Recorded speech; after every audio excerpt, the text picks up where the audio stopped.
1944년 말 미국이 곧 필리핀에 돌아올 예정이었습니다. 2년이 넘는 기간 동안 미국은 일본이 점령한 태평양의 섬들을 차례로 탈환했습니다. 그 결과 그들은 점차 필리핀에 가까워졌습니다. 필리핀은 일본에게 매우 중요했는데 일본 선박과 보급품의 주요 통로였기 때문입니다. 이곳을 통해 전쟁 물자와 동남아시아에서 오는 석유가 운반되었습니다. 미국이 필리핀을 탈환하게 되면 일본의 가장 중요한 보급선 중 하나가 끊기게 됩니다. 그렇다면 실제로 어떤 일들이 있었을까요? 함께 알아봅시다. 하지만 본격적으로 이야기를 시작하기 전에 좋아요 한번 눌러주시고 채널 구독도 부탁드립니다. 이것만으로도 저희 콘텐츠 제작자들에게 큰 도움이 됩니다. 이제 시작하겠습니다. 미국 관리들이 다음 공격지가 어디가 될지 논의하고 있을 때 이미 분명한 의지를 가진 한 사람이 있었습니다. 그 사람은 바로 더글라스 맥아더 장군입니다. 그는 이제 필리핀으로 돌아갈 때라고 믿었습니다. 1942년 일본군이 빠르게 진격하던 중 그는 어쩔 수 없이 필리핀을 떠나야 했습니다. 그는 떠나기 전 반드시 돌아오겠다고 약속했고 그 약속을 지키려 했습니다. 그의 첫 계획은 민다나오에서 시작해 레이테로 이동하는 것이었습니다. 맥아더에게 레이테는 매우 중요했습니다. 미국이 이곳을 점령하면 필리핀의 다른 지역도 더 쉽게 되찾을 수 있었기 때문입니다. 여기에는 마닐라도 포함되어 있습니다. 계획을 세우는 동안 미국의 항공모함들은 일본의 방어선을 파괴하는 데 도움을 주고 있었습니다. 윌리엄 홀시 제독의 지휘 아래 태스크포스 38은 여러 지역에서 대규모 공습을 감행했습니다. 일본의 100대 비행기가 파괴되었습니다. 이로 인해 미국인들은 일본의 필리핀 주변 방어가 예상보다 약하다는 것을 알아차렸습니다. 좋은 결과로 인해 홀시 제독은 레이테 침공을 12월까지 기다리지 말고 더 일찍 실행하는 것이 낫다고 제안했습니다. 미국의 주요 군사 지도자들도 이에 동의했습니다. 하지만 이 서두름에는 대가가 따랐습니다. 모든 준비가 완전히 끝나지 않았습니다. 레이테를 침공할 병사들은 제7함대가 보호할 예정이었습니다. 하지만 그들의 전함 중 많은 수가 이미 오래된 배들이었습니다. 이와 동시에 태평양에는 강력한 태풍의 계절이 다가오고 있었습니다. 날씨가 악화되면 육지의 비행장을 사용하기가 어려워질 것입니다. 이 때문에 맥아더는 할시의 항공모함들이 가까이에 머물러 추가적인 공중 지원을 제공해야 한다고 주장했습니다. 체스터 니미츠 제독은 이에 동의했지만 할시에게 또 다른 명령을 내렸습니다. 일본 해군의 상당 부분을 파괴할 기회가 생긴다면 그것을 최우선으로 해야 한다고 했습니다. 간단히 말해서 할시가 일본의 주력 함대를 발견한다면 다른 임무를 제쳐두고 모든 힘을 그 함대를 파괴하는 데 집중할 수 있다는 뜻이었습니다. 사실 맥아더는 이 명령을 알지 못했습니다. 그리고 나중에 그 사실이 매우 중요한 역할을 하게 됩니다. 한편 일본도 미국의 예상 공격에 대비하고 있었습니다. 그들은 그들의 계획을 쇼1 또는 빅토리1이라고 불렀습니다. 하지만 일본의 일부 고위 관계자들조차도 이 계획을 그다지 신뢰하지 않았습니다. 이 시점에서 일본은 이미 많은 군함, 비행기, 그리고 숙련된 조종사들을 잃었습니다. 전쟁 초기와 비교하면 그들의 전력은 크게 약화되었습니다. 하지만 그들은 여전히 강력한 전함 몇 척을 보유하고 있었습니다. 여기에는 야마토와 무사시가 포함되는데 이 두 전함은 역사상 가장 큰 전함 중 하나입니다. 그들은 또한 장거리 어뢰 공격이 가능한 구축함도 보유하고 있었습니다. 하지만 이런 함선들이 있어도 미국이 여전히 더 강했습니다. 미국은 더 많은 항공모함, 더 많은 비행기, 더 많은 숙련된 조종사, 그리고 더 많은 보급품을 가지고 있었습니다. 그리고 일본에는 또 다른 문제가 있었습니다. 그들의 해군과 육군은 항상 의견이 일치하지 않았습니다. 자주 서로 따로 행동했고 같은 적을 두고도 서로 다른 계획을 세웠습니다. 이로 인해 그들의 작전을 조율하는 것이 더욱 어려워졌습니다. 일본은 미국이 다음에 어디를 공격할지 연구하면서 여러 가지 가능한 목표에 대비해 준비를 했습니다. 그중 하나는 필리핀이었고 또 다른 하나는 현재 대만으로 알려진 포르모사였습니다. 또한 연료가 부족했기 때문에 그들의 대규모 함대가 쉽게 이동할 수 없었습니다. 그들은 미국이 실제로 어디를 공격할지 확실히 알아내기 전에는 행동할 수 없었습니다. 즉, 미국의 침공이 시작되더라도 일본의 주력 함대가 도착하는 데는 며칠이 더 걸릴 것입니다. 일본의 고위 관계자들도 이 사실을 알고 있었습니다. 하지만 그들은 여전히 미국 함선을 공격할 기회를 찾을 수 있기를 바라고 있었습니다. 10월이 되자 일본 사령관 세모 토요다 제독은 레이테가 목표가 될 것이라고 확신하게 되었습니다. 그래서 그는 함대를 3개의 주요 부대로 나누었습니다. 가장 강력한 부대는 다케오 쿠리타 중장의 부대였습니다. 여기에는 일본의 거대한 전함들이 포함되어 있었습니다. 그들은 산베르나르디노 해협을 통과해 북쪽에서 레이테만을 공격할 계획이었습니다. 동시에 남쪽에서 진입하는 또 다른 부대가 있었습니다. 그들을 지원할 별도의 함선 그룹도 있었습니다. 한편 오자와 지사부로 부제도 퀴어의 일본 항공모함 잔여 전력은 다른 임무를 맡고 있었습니다. 그들은 직접적인 전투에서 승리할 것으로 기대되지 않았습니다. 대신 그들은 미끼로 사용될 예정이었습니다. 목적은 미국 항공모함을 유인해서 일본 주력 함대가 돌파할 기회를 만드는 것이었습니다. 이 계획은 매우 복잡했습니다. 그리고 성공하려면 모든 부대의 움직임이 정확하게 일치해야 했습니다. 문제는 비슷한 계획들이 과거에 여러 번 실패했다는 점이었습니다. 그래서 일본의 많은 장교들이 명령을 따르긴 했지만 정말로 이 계획이 성공할 수 있을지 의심하는 사람들도 많았습니다. 이제 미국이 레이테에 상륙할 준비를 하면서 일본 함대도 움직이기 시작했습니다. 토요다 세모 제독은 쇼일 작전을 시작하라고 명령했습니다. 목표는 간단했습니다. 미국이 레이테에 완전히 병력을 구축하기 전에 그들의 함선을 파괴하는 것이었습니다. 하지만 일본은 곧바로 문제에 부딪혔습니다. 이론상으로는 그들의 함선이 며칠 안에 레이테만에 도착해야 했습니다. 하지만 현실은 그렇게 쉽지 않았습니다. 몇몇 함선의 연료 보급이 지연되었습니다. 브루나이에서는 잠수함들도 작전에 합류하기 전에 준비를 해야 했습니다. 더 안타까운 것은 숙련된 조종사가 턱없이 부족했다는 점입니다. 새로 투입된 조종사들은 항공모함의 비행기를 착륙시키는데 익숙하지 않았습니다. 이 때문에 일부 비행기는 크레인을 이용해 항공모함에 옮겨 씌워야 했습니다. 시간이 지날수록 그들의 일정은 점점 더 늦어졌습니다. 부제독 다케오 쿠리타는 자신의 병력을 여러 그룹으로 나누었습니다. 그들은 여러 방향에서 레이테를 공격할 계획이었습니다. 그들은 미국군이 혼란스러워 돌파 기회가 생길 것이라 기대했지만 쿠리타의 많은 장교들은 확신하지 못했습니다. 원래 그들은 밤에 공격할 계획이었습니다. 그들은 밤에 더 익숙했고 밤에 더 편안했습니다.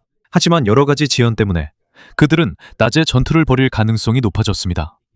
더 위험한 이유는 미국 비행기가 그들의 함선을 더 쉽게 찾을 수 있기 때문입니다. 쿠리타는 상황이 어렵다는 것을 알고 있었습니다. 그래서 출발하기 전에 그는 부하들의 사기를 북돋으려고 했습니다. 그는 전쟁에서는 때때로 기적이 일어난다고 말했습니다. 그는 이번이 일본의 기회일 것이라 기대했습니다. 그 후 그의 함대는 계속해서 필리핀을 향해 항해했습니다. 연료를 절약하기 위해 그들은 팔라완 해협을 통과했습니다. 하지만 이 항로는 위험했습니다. 이곳은 미국 잠수함이 자주 매복하는 곳으로 알려져 있습니다. 그리고 실제로 그런 일이 일어났습니다. 10월 23일 두 척의 미국 잠수함이 쿠리타의 함대를 발견했습니다. 그들은 즉시 공격을 감행했습니다. 일본의 중순양함 두 척이 침몰했습니다. 그중 하나는 쿠리타의 기함이었습니다. 또 다른 순양함도 심각한 피해를 입었습니다. 이는 일본에게 큰 타격이었습니다.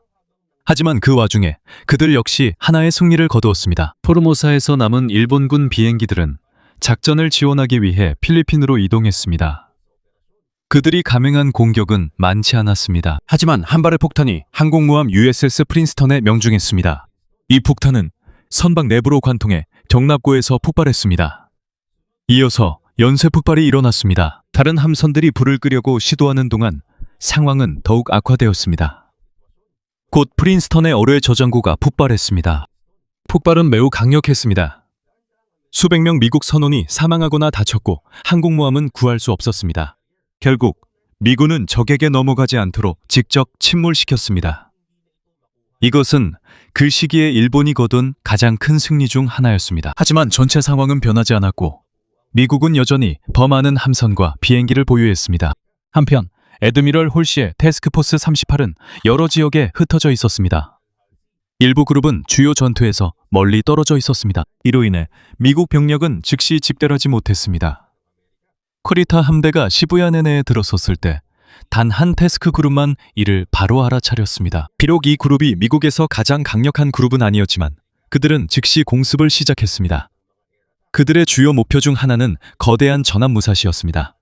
이 전함은 야마토와 같은 종류였습니다. 이 전함은 일본이 만든 가장 크고 가장 강력한 전함 중 하나였습니다. 곧이어 미국의 비행기들이 도착했습니다.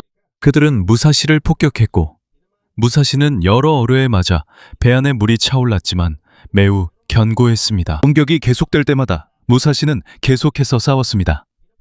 무사시는 수많은 대공포로 미국 비행기들을 향해 사격했습니다. 하지만 시간이 지날수록 피해가 점점 심해졌습니다. 결국 무사시는 후퇴할 수밖에 없었습니다. 그러나 미국 비행기들은 여전히 공격을 멈추지 않았습니다. 미국 비행기들은 계속해서 무사시를 추격하며 공격했습니다. 밤이 되었을 때 무사시는 이미 12개가 넘는 폭탄과 10개가 넘는 어뢰에 맞았습니다. 함선은 더 이상 버틸 수 없었습니다. 천천히 바닷속으로 가라앉았습니다. 이와 함께 약 1000명의 승무원들도 함께 익사했습니다. 이것은 일본에게 매우 큰 손실이었습니다. 더 놀라운 것은 무사시가 전쟁 내내 복무하는 동안 한 번도 적 함선을 향해 주포를 발사한 적이 없었다는 점입니다.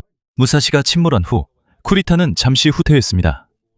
이를 본 미국 조종사들은 그가 완전히 철수한 것으로 생각했습니다. 그들은 위협이 끝났다고 생각했죠. 하지만 그들은 틀렸습니다. 몇 시간 후 쿠리타는 다시 레이테를 향해 항해를 계속했습니다. 대부분의 미군은 이를 눈치채지 못했습니다. 시부얀해에서 전투가 벌어지는 동안 남쪽에서도 또 다른 큰 전투가 시작되고 있었습니다. 쇼지 니시무라 제독의 함대가 수리가우 해협에 접근하고 있었습니다. 하지만 그들이 도착하기 전에 미국 비행기들에게 발견되었습니다. 이로 인해 제7함대는 충분한 준비 시간을 가질 수 있었습니다. 제시 올덴도르프 소장은 자신의 함대를 배치했습니다. 그는 매복을 위한 완벽한 장소를 확보했습니다. 이것은 마치 바다 위의 덫과 같았고 그들은 일본군이 가까이 오도록 놔둔 뒤 공격했습니다. 먼저 미국의 구축함들이 돌진했습니다. 그들은 어뢰를 발사했습니다. 일본의 구축함 2척이 침몰했습니다. 전함 후소도 명중당했습니다. 그 후 대형 함선들의 포격전이 시작되었습니다. 이것이 역사상 마지막으로 전함들이 전통적인 방식으로 대포를 사용해 맞붙은 전투였습니다. 하지만 누가 우위에 있는지 금방 분명해졌습니다. 미국의 함선이 더 많았고 그들의 위치도 더 유리했습니다. 다음으로 일본 함선들이 타격을 받았습니다. 결국 야마시로 전함도 침몰했습니다. 니시무라의 전력은 거의 전멸당했습니다. 처음에는 시마자독이 지원하러 올 것처럼 보였습니다.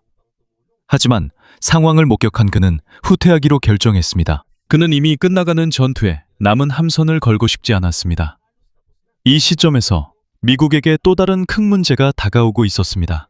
10월 24일 오후 4시경 제38기동부대는 오자와 제독의 항공모함을 발견했습니다. 그리고 여기서 할시 제독은 전투 전체에서 가장 중요한 결정 중 하나를 내리게 됩니다. 1944년 10월 25일 미국 측에 큰 재앙을 불러올 뻔한 중대한 실수가 있었습니다. 윌리엄 할시 제독에게는 두 가지 선택지가 있었습니다. 그는 산베르나르디노 해협을 지켜 쿠리타 제독의 함대를 막을 수도 있었고 아니면 북쪽에 있는 일본 항공모함을 추격할 수도 있었습니다. 문제는 그가 두 번째 선택을 했다는 것입니다. 그는 거의 모든 38기동부대의 전력을 이끌고 일본 항공모함을 추격했습니다. 할시 제독에게 이것은 일본의 남은 항공모함 전력을 완전히 파괴할 기회였습니다.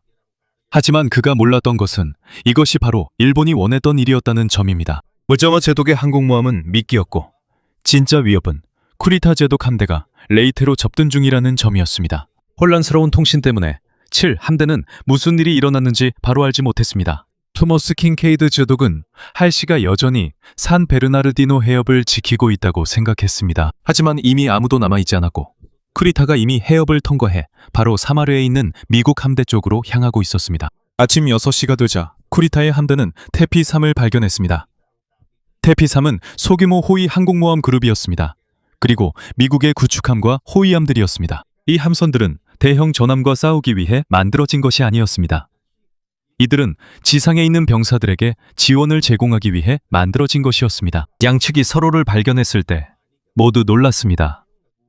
미국인들은 일본의 대형 함선들이 그곳에 있을 것이라고 예상하지 못했습니다. 구리타 역시 자신이 상대할 병력이 그렇게 적을 줄은 예상하지 못했습니다. 몇 분이 지나지 않아 교전이 시작되었습니다. 먼 거리에서 일본의 전함들이 미국 함선들과 교전을 벌였습니다. 여기에는 당시 세계에서 가장 큰 전함이었던 야마토도 포함되어 있었습니다. 이 전함의 포탄은 매우 거대했습니다. 직접 명중하지 않더라도 포탄이 목표물 근처의 물에서 폭발하면 선박에 피해를 줄 수 있었습니다. 해피 3의 지휘관인 클리프턴 스프레이그 소장은 즉시 행동에 나섰습니다. 그는 자신들이 정면 승부로는 이길 수 없다는 것을 알고 있었습니다. 그래서 그가 처음 한 일은 자신의 항공모함들을 멀리 이동시키는 것이었습니다. 동시에 그는 모든 비행기를 출격시키라고 명령했습니다. 일부는 무장이 부족했지만 말이죠. 일부는 거의 탄약이 없었습니다. 중요한 것은 적을 방해하는 것이었습니다. 미국 함정들은 짙은 연기도 뿜어냈습니다. 날씨가 습해서 연기가 오래 남아있었고 이것이 일본군이 목표물을 찾는데 어려움을 주는데 도움이 되었습니다. 항공모함들이 후퇴하는 동안 미국의 구축함 3척이 거의 절박한 행동을 취했습니다. 그들은 일본의 더 큰 함정들을 향해 곧장 불진했습니다. 거의 거인이 작은 배를 쫓는 듯했습니다. 그들은 생존 확률이 매우 낮다는 걸 알고 있었습니다. 하지만 그들은 뒤에 있는 항공모함들에게 시간을 벌어줘야 한다는 것도 알고 있었고 어뢰를 발사했습니다. 이 중 하나가 일본 순양함에 명중하여 전투에서 멈추게 했습니다. 하지만 그 대가로 큰 피해를 입었습니다. 이어서 그들은 일본의 전함과 순양함의 공격을 받았습니다. 가장 용감하게 싸운 미국 함정 중 하나는 USS 존스턴이었습니다. USS 존스턴은 상대가 훨씬 더 크고 강했음에도 불구하고 계속해서 공격을 감행했습니다. 결국 이 함정도 침몰하고 말았습니다. USS 하웰도 수많은 포탄을 맞은 끝에 같은 운명을 맞이했습니다. 이 모든 일이 벌어지는 동안에도 미국의 비행기들은 계속해서 공격을 이어갔습니다. 그들 중 많은 비행기들은 더 이상 제대로 된 폭탄이 없었고 어떤 것은 어뢰도 없었지만 그들은 멈추지 않았습니다. 계속해서 일본 함선을 혼란스럽게 만들기 위해 반복적으로 돌진했습니다. 이로 인해 일본군은 어쩔 수 없이 방향을 바꾸고 기동해야 했습니다. 그 과정에서 일부 순양함이 점점 파손되었습니다. 방향, 혼란 속에서 일부 순양함도 점점 파손되었습니다. 혼란이 극심해지자 쿠리타는 오해를 하게 되었습니다. 그는 상대가 미국 대형 항공모함이라 착각했고 더 많은 미군이 온다고 생각해 점점 망설였습니다. 전투가 오래될수록 혼란이 커졌고 이미 몇몇 함선을 잃었습니다. 팔리오. 전투가 길어질수록 혼란도 심해졌습니다. 이미 몇몇 함선을 잃었고 순양함의 승무원들도 피해를 입고 있습니다. 그리고 그는 여전히 전체 상황을 파악하지 못하고 있습니다. 오랜 전투 끝에 그는 많은 사람들이 놀랄만한 결정을 내렸습니다. 그는 자신의 함대를 후퇴하라고 명령했습니다. 레이테 공격을 계속하는 대신 그는 산 베르나르디노 해협 방향으로 돌아갔습니다. 미국에게는 이것이 엄청난 행운이었습니다. 쿠리타가 공격을 계속했다면 그는 레이테에 있는 수송선과 보급선을 공격할 수 있었을 것입니다. 그리고 미국의 작전에 훨씬 더 큰 피해를 줄 수도 있었을 것입니다. 하지만 일본의 주력 함대가 후퇴했음에도 불구하고 위험은 아직 끝나지 않았습니다. 몇 시간만이 지난 후 새로운 형태의 공격이 미국 함선들을 강타했습니다. 이것이 바로 가미카제의 첫 대규모 사용이었습니다. 가미카제라는 단어는 신의 바람 또는 성스러운 바람을 의미합니다. 이 방식에서 조종사는 자신의 비행기를 적의 함선의 일부로 충돌시켰습니다. 예전에는 돌아올 희망이 없을 때 자발적으로 이런 행동을 하는 조종사들도 있었습니다. 하지만 1944년 후반이 되자 일본은 이것을 공식적인 전쟁 전술로 삼았습니다. 이유는 간단했습니다. 그들은 숙련된 조종사, 현대식 비행기, 그리고 충분한 연료가 심각하게 부족했습니다. 지휘관들은 미국의 진격을 막기가 어렵다는 것을 알고 있었습니다. 그래서 그들은 한 대의 비행기가 목표물에 직접 충돌하는 것이 일반적인 공격보다 더 큰 피해를 줄 수 있다고 믿었습니다. 늦가을에 첫 대규모 가미카제 작전이 시작되었고 곧바로 피해를 입혔습니다. 피해를 입은 것 중 하나가 USS 세인트 로우였습니다. 가미카제에 맞은 후 배는 폭발했고 결국 침몰했습니다. 미국인들은 이 새로운 전술에 놀랐고 일본에게는 이것이 시작에 불과했습니다. 다음 몇 달 동안 미국군이 일본 본토에 가까워질수록 가미카제 공격은 더욱 늘어났습니다. 처음 보면 가미카제는 매우 위험해 보입니다. 그리고 사실 미국의 많은 배들이 이로 인해 손상되었습니다. 몇몇은 침몰하기도 했습니다. 하지만 전쟁이 길어질수록 미국은 이를 어떻게 대처해야 할지 배우게 되었습니다. 그들의 가장 중요한 무기 중 하나는 더 현대적인 대공방어 시스템이었습니다. 예전에는 군인들이 하늘에서 포탄이 언제 폭발할지 추측해야 했습니다. 하지만 나중에는 새로운 종류의 신관을 사용하게 되었습니다. 이 신관은 비행기가 가까이 오면 이를 감지할 수 있었습니다. 목표물이 충분히 가까워지면 자동으로 폭발했습니다. 이 덕분에 접근하는 비행기를 더 쉽게 맞출 수 있었습니다. 하지만 이것이 가장 중요한 이유는 아니었습니다. 레이더가 더 중요했습니다. 레이더를 통해 미국인들은 비행기가 멀리 있을 때부터 접근하고 있는지 알 수 있었습니다. 적을 일찍 발견하면 그들은 즉시 전투기를 보내 이를 요격할 수 있었습니다. 그리고 가미카제가 목표 지점에서 멀리 떨어진 곳에서 요격당하면 그 비행기가 배에 도달할 확률은 매우 낮아집니다. 즉, 적을 더 일찍 발견할수록 공격이 실패할 가능성이 더 커집니다. 이로 인해 가미카제의 효과는 점점 떨어지게 되었습니다. 그럼에도 불구하고 여전히 많은 배들이 공격을 받았습니다. 하지만 그것만으로는 전쟁의 흐름을 바꿀 수 없었습니다. 대부분의 경우 큰 항공모함이 공격당하는 일도 드물었습니다. 더 자주 공격을 받은 것은 구축함과 다른 작은 배들이었습니다. 이는 일본 조종사들이 가장 먼저 마주치는 배들이기 때문입니다. 이 배들에는 주력 함대에 경고를 보내는 레이더가 설치되어 있는 경우가 많았습니다. 그래서 이들이 첫 번째 표적이 되었습니다. 전쟁이 끝날 무렵 수천 명의 일본 조종사들이 가미카제 임무에 투입되었습니다. 것입니다. 가미카제. 그들이 파괴한 배들도 있었지만 미국 측에서도 많은 사상자가 발생했습니다. 하지만 그들은 연합군이 일본에 접근하는 것을 막지 못했습니다. 결국 가미카제가 전쟁의 결과를 바꾸지 못했습니다. 한편 역사학자들은 아직도 다케오 쿠리타 제독의 결정을 두고 논의하고 있습니다. 많은 사람들이 왜 그가 후퇴했는지 궁금해합니다. 왜 그는 레이테만으로 진입을 계속하지 않았을까요? 일부는 그가 미국 함선에 도달해서 더 큰 피해를 줄 수 있었다고 믿고 있습니다. 하지만 다른 시각도 있습니다. 그 당시 그의 부하들은 이미 매우 지쳐 있었습니다. 그는 이미 몇 척의 함선을 잃었고 많은 함선들도 손상되었습니다. 또한 그는 주변의 전체 상황을 제대로 알지 못했습니다. 그는 아직도 자신이 더 큰 미국의 병력에 포위되어 있다고 생각했습니다. 또한 그는 더 많은 항공모함이 자신을 기다리고 있다고 믿었습니다. 게다가 그는 연료도 부족했습니다. 그리고 만약 그가 레이테만에 진입하더라도 중요한 목표가 이미 떠났을 가능성이 있었습니다. 그래서 그는 후퇴하기로 결정했습니다. 오늘날까지도 이것은 해군 전쟁사에서 가장 논란이 많은 결정 중 하나로 남아 있습니다. 쿠리타가 후퇴하는 사이 북쪽에서는 오자와 제독의 항공모함들이 기다리는 또 다른 전투가 시작되었습니다. 이 항공모함들은 할시 제독을 레이테에서 유인하려는 미끼였으며 이 시점에서 이미 임무를 성공적으로 마쳤습니다. 그들은 미국 주력 함대를 유인하는 데 성공했지만 그 대가로 이제 자신들이 표적이 됐습니다. 10월 25일 새벽 미국은 오자와 제독의 함대를 상대로 대규모 공격을 시작했습니다. 이어서 미국 항공모함에서 비행기들이 이륙했습니다. 한편 일본에 남은 비행기는 거의 없었습니다. 실제로 방어를 위해 보낸 비행기도 몇 대뿐이었습니다. 이제 그들은 더 이상 예전의 강력한 일본 항공모함 전력이 아니었습니다. 전쟁 초기에 미국의 주요 목표 중 하나는 지이카쿠였습니다. 이 배는 매우 중요했습니다. 왜냐하면 1941년 진주만 공격에 참가했던 마지막 남은 항공모함 중 하나였기 때문입니다. 그 다음 이 배는 폭탄과 어뢰에 맞았습니다. 물이 안으로 들어오면서 이 배는 점점 더 기울어졌습니다. 선장이 배에 더 이상 희망이 없다는 것을 보고 그는 부하들에게 대피하라고 명령했습니다. 잠시 후 지이카쿠는 침몰했습니다. 이와 함께 일본의 다른 항공모함들도 침몰했습니다. 단 하루 만에 일본에 남은 항공모함 전력이 거의 사라졌습니다.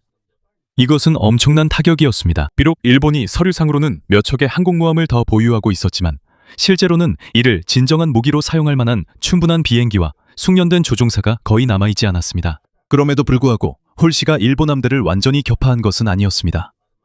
그가 북쪽에서 바쁘게 움직이는 동안 쿠리타는 계속해서 빠져나가고 있었습니다. 남쪽에서 7함대가 지원을 요청했을 때는 이미 일본의 주력 부대를 추격하기에는 너무 늦었습니다. 결국 몇몇 일본 함선이 탈출하는 데 성공했습니다. 하지만 결과는 분명했습니다. 일본은 점점 대규모 해상작전을 수행할 능력을 잃어가고 있었습니다. 그리고 레이테만 해전 이후 일본 해군은 더 이상 전쟁의 주요 전력으로 다시 일어설 수 없었습니다. 케이프 엔가뇨 전투가 끝나면서 역사상 가장 큰 해전이 서서히 막을 내렸습니다. 이것이 바로 레이테만 해전입니다. 오늘날까지도 많은 역사학자들이 정확히 어디서 전투가 시작되고 끝났는지에 대해 논쟁을 벌이고 있습니다. 이는 필리핀의 여러 지역에서 동시에 많은 전투가 벌어졌기 때문입니다. 해상 전투도 있었고 공중 전투도 있었으며 레이테에서는 지상 전투도 있었습니다. 하지만 한 가지는 분명합니다. 일본은 엄청난 손실을 입었습니다. 수천 명의 병사와 수병이 전사했고 그들이 다시는 대체할 수 없는 많은 함선들도 잃었습니다. 미국 측도 역시 큰 손실을 입었습니다.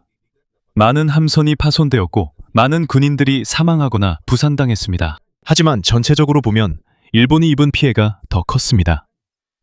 처음 보기에는 결과가 분명해 보입니다. 미국이 승리한 것입니다. 하지만 시간이 흐르면서 한 가지 질문이 반복해서 제기됩니다. 그들은 더 많은 것을 할 수 있었을까요? 많은 비평가들이 윌리엄 홀시 제독을 지적합니다. 그들에 따르면 그는 일본의 한정에 빠졌다고 합니다. 그가 오자와의 항공모함을 북쪽에서 쫓는 동안 쿠리타의 함대는 산 베르나르디노 해협을 통과했습니다. 그가 그 지역을 지키기 위해 더 큰 병력을 남겨두었더라면 쿠리타가 사마르에 가까이 접근하지 못했을지도 모릅니다. 일부 사람들은 그가 레이테만을 지키는 것보다 일본 항공모함을 파괴하는데 너무 많은 가치를 두었다고 말합니다. 하지만 다른 시각도 있습니다. 할시를 지지하는 사람들에 따르면 전투가 끝난 후에 무슨 일이 일어났는지 알게 되면 결정을 쉽게 판단할 수 있다고 합니다. 그 당시 할시 앞에 놓인 정보는 달랐습니다. 그가 알기로는 쿠리타의 함대가 이미 심각한 피해를 입은 상태였습니다. 그는 그것이 더 이상 큰 위협이 아니라고 생각했습니다. 한편 일본의 항공모함들은 여전히 매우 위험한 목표로 여겨졌습니다. 게다가 그는 적의 항공모함을 우선적으로 공격하라는 명령도 받았습니다. 이 항공모함들이 발견될 당시 미국은 지휘 체계의 혼란 등 다른 문제도 겪고 있었습니다. 누구와 연락해야 하는지 항상 명확하지 않았습니다. 때로는 정보가 느리게 전달되는 경우도 있었습니다. 그리고 때로는 지휘관들이 상황을 다르게 이해하는 경우도 있었습니다. 그래서 미국이 승리했지만 이 전투는 그들의 시스템에 몇 가지 약점이 있음을 보여주었습니다. 그럼에도 불구하고 이것은 미국에게 큰 승리임에 틀림없었습니다. 일부 일본 장교들조차도 자신들이 크게 패배했다는 것을 인정했습니다. 그리고 사실 그들의 많은 지휘관들은 쇼원 계획이 시작되기도 전에 성공할 것이라고 믿지 않았습니다. 미국의 우위가 너무 컸습니다.